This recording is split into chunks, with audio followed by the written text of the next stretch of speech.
California is associated with amazing innovations. I think for us to kind of come to the center of where there is all of this dynamic, innovative energy and be able to channel some of that towards solving some of the most intractable problems in the housing industry, I think is a really exciting opportunity.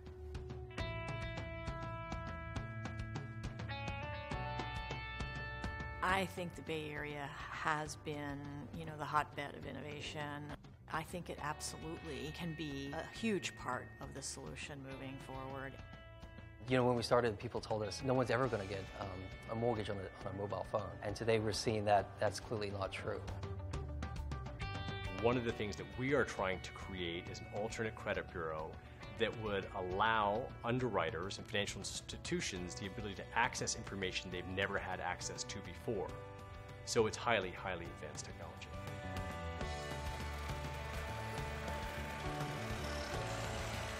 The OS stands for operating system. You take all of the elements of what you and I need to build a home. It's a very, very thick set of drawings. And if you imagine putting all of those instructions into a computer, that's a very radical departure for how we build. Swap them out with the cabinets. It's very much like Google Maps. We really don't have a choice but to be inventive given the crisis that we're in. We just have a huge mismatch between population growth and the need for housing of all income levels. Basically, we've created a monster to some degree in the Bay Area. We became this tech capital of the world, and we're drawing all this energy and jobs, but we haven't figured out how to house the people. I think now is the time to move the needle on housing.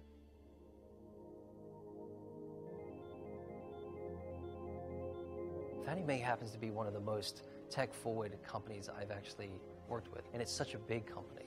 They are thinking about things that Silicon Valley are only just sort of starting to get on top of.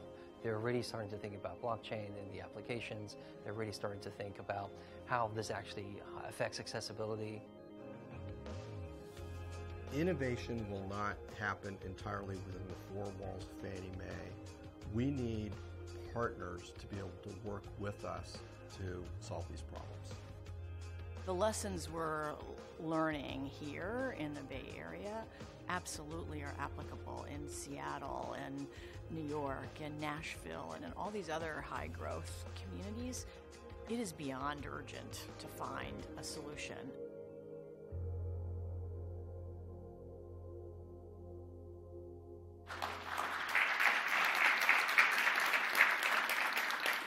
Good morning, and welcome to InnovateHousing. I am Carol Galante, Faculty Director at the Terner Center for Housing Innovation, and I am delighted to be co-hosting this event today with Fannie Mae. Before we begin, I want to take care of a few housekeeping items. First, we are going to be a virtual Q&A format throughout the day. So during the panels and presentations today, if you have questions, please go to innovatehousing2018.com/agenda and click the Ask a Question button next to each session. And there's a slide behind me that will be sharing the questions with your moderators.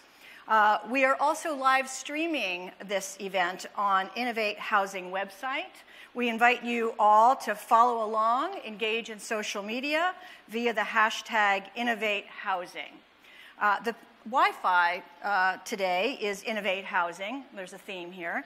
Passcode, future of home, all one word, lowercase.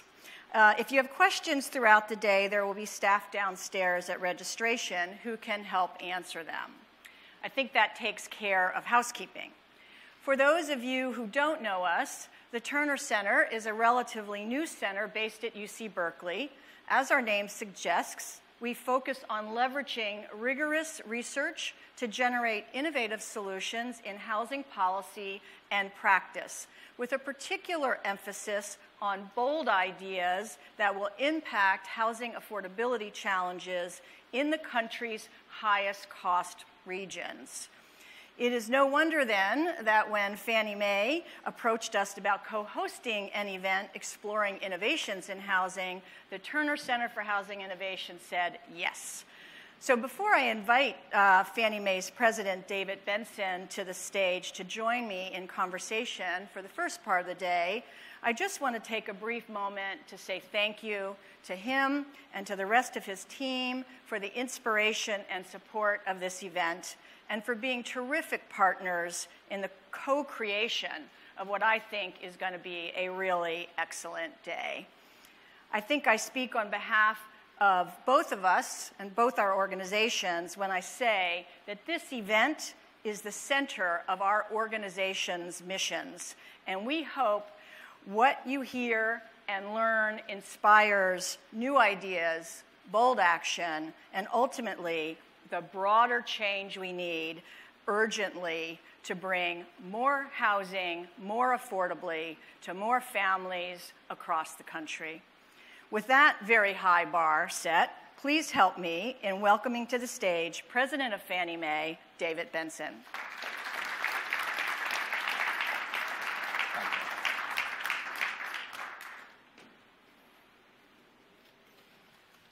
Well, thank you very much, Carol. It's great to be here with you, and thanks to your team for helping working with us on setting this up. And thank you all for being here as well. I was watching the video that just started, and I was thinking to myself, surrounding innovation and how hard that is, not just really from a business standpoint, from a cultural standpoint. The journey that we're on at Fannie Mae, we realize that to bring innovation into our space, it really requires us to partner with entrepreneurs and fintech firms and others who are kind of outside of our own sphere to be able to really inculcate that sense of innovation. Bringing innovation and housing together is sort of what this is all about. I suppose that's why we called it InnovateHousing. Exactly. And the thing is it's really an opportunity, I think, also to bring sort of the traditional housing economy together with what could be the new housing economy. It's folks who have not necessarily engaged in sort of the traditional ways that some of us have been used to dealing with those situations. Before we begin a little discussion here, I wanted to share some data that was that I became aware of here that I think highlights some of the issues that we're dealing with. Since 2000, wages have been going up at about a 2.8% clip, but house prices have gone up at about a 4.2% clip. Now, that's a nationwide statistic. And so over that period of time, wages have gone up about 57%, but house prices have gone up about 81%. Now, those are pretty daunting statistics, but it's gotten, the acceleration of this effect is even worse. If you look at it since 2012, wages have gone up 2.1% on average, but home prices have been up 6.2% on average, so it's just been accelerating. So home prices are up 38% over that period of time nationwide, and wages are only up 12%. On the rental side of things, statistically, 46% of renters are considered to be cost burdened. And the affordability issue is even worse when you look at some of the high growth markets, because I've been talking about national statistics. Here in San Francisco, $120,000 a year is considered low income for certain housing programs. That's pretty staggering. And the median home price in the Bay Area this spring was $947,000. Pretty incredible. In Washington, D.C., where we reside, less than a quarter of the available housing stock is affordable for median income households. And in rural areas, it's even worse. Basically, the cost of building a home is out of reach for virtually any median income family living in rural communities. So with all of that, which paints a pretty bleak picture, Carol, I'm sort of curious for your assessment of sort of why this has happened and how we've gotten here. Yeah, great question.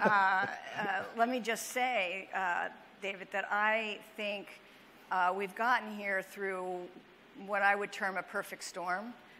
There is not just one driving force that's gotten us to this place. There are multiple forces, and that's going to mean multiple solutions. We just can't attack it single-mindedly in one area. But the thing that I would say to start as one of the big drivers, particularly in these high-cost markets like San Francisco, is that the price, the actual cost of developing homes has just skyrocketed. And that's in multiple areas. That's in the actual construction costs themselves. And nationally, I think construction costs have gone up something like 5 or 6% a year since post-recession. But then you take San Francisco and the Bay Area, for example, and it's significantly worse than that. And that in itself is caused by lots of different challenges, lack of a labor force, lack of a contracting capability, high demand for their services, but not enough folks to do it. There's also public policy. It's the time it takes to get through the development process. It's the impact fees that the communities want to put on the projects, and you just add all that up, and we're at a point where you can't build it for a price that and make any kind of profit. And we do, need to have our developers and finance people make a profit. You can't build it and ensure that everyday people, the bulk of the market, can afford to either purchase or rent it. And so that, to me, is kind of one of the largest problems we have. Right. So you focus very much in your comments around costs. I was also given some statistics on the demand side of things, and a lot of this is demographics, basic demographics. So we've got the largest generational cohort in U.S. history that's been coming into their time of needing housing, 89 million millennials. And what we found is that there's about 1.2 million new households are being created each year for the next several years. And about 3/4 of that household growth will be members of racial and ethnic minorities, including many immigrant families. So really, you've got the cost side of things, plus these massive demographic shifts that are really placing the challenge on us to kind of find a different way. Something needs to change to be able to sort of address these fundamental factors that are in front of us. So Carol, you and I have worked in institutions that have been at this for a long time.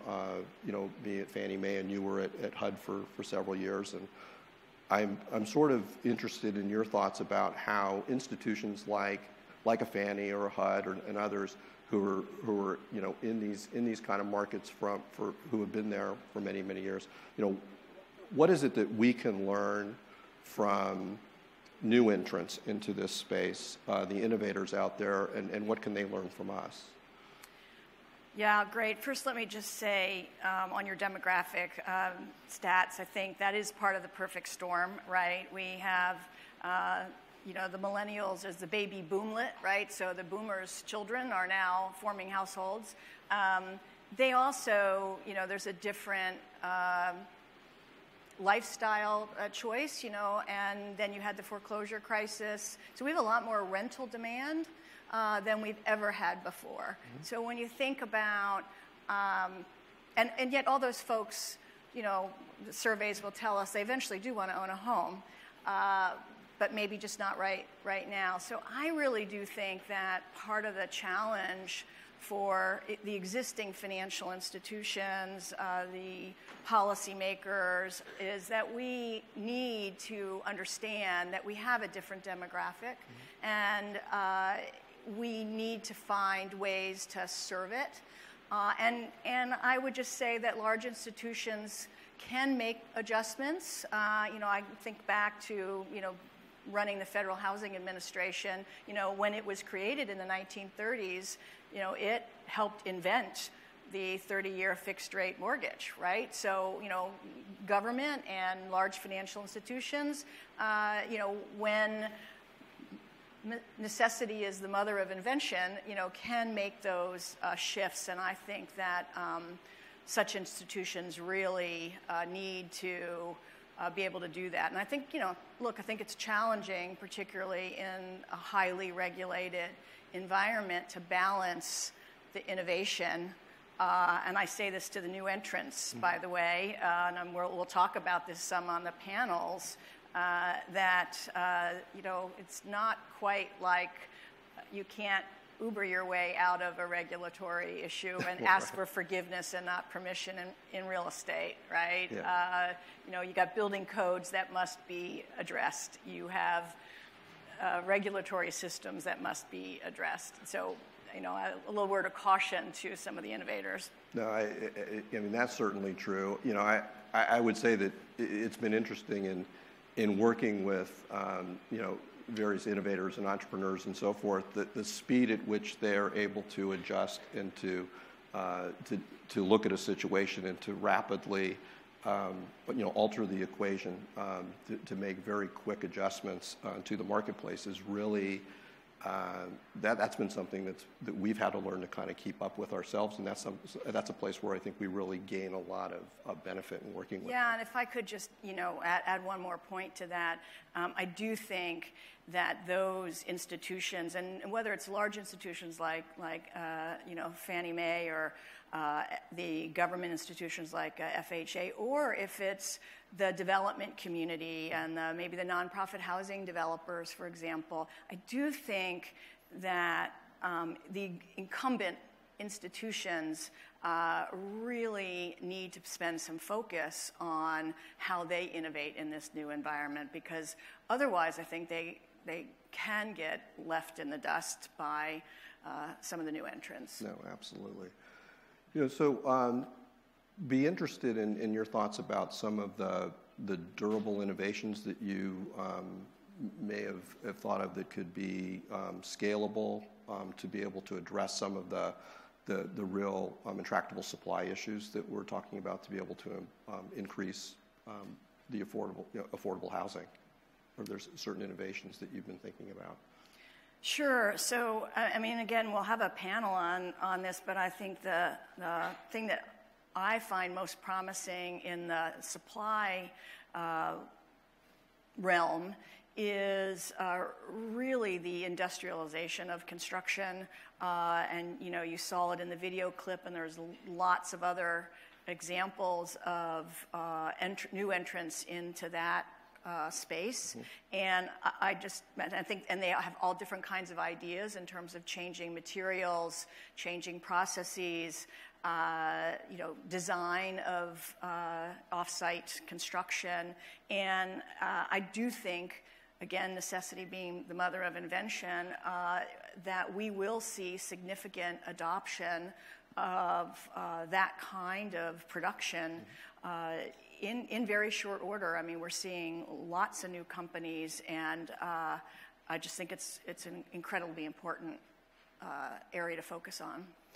Yeah, I know that one of the areas as a housing finance company that we've looked at has been to try to make the financing for manufactured housing to become a much more vibrant marketplace, and that's sort of, I think, consistent with that particular issue. I think other areas of innovation that we see as very scalable are really around the process of getting a mortgage, what's the transactions costs are involved in such, the digital experience that people are looking for and all of that. There's a lot of activity that's going on in that particular space that we're very much focused on as well. And if I, again, add another point to your first point on how you're helping to, finance manufactured housing, also, we need to be looking at different scales and different densities, and we'll talk about that some today. Everything can't be in a skyscraper or in a single-family home. Right. There's a lot of missing middle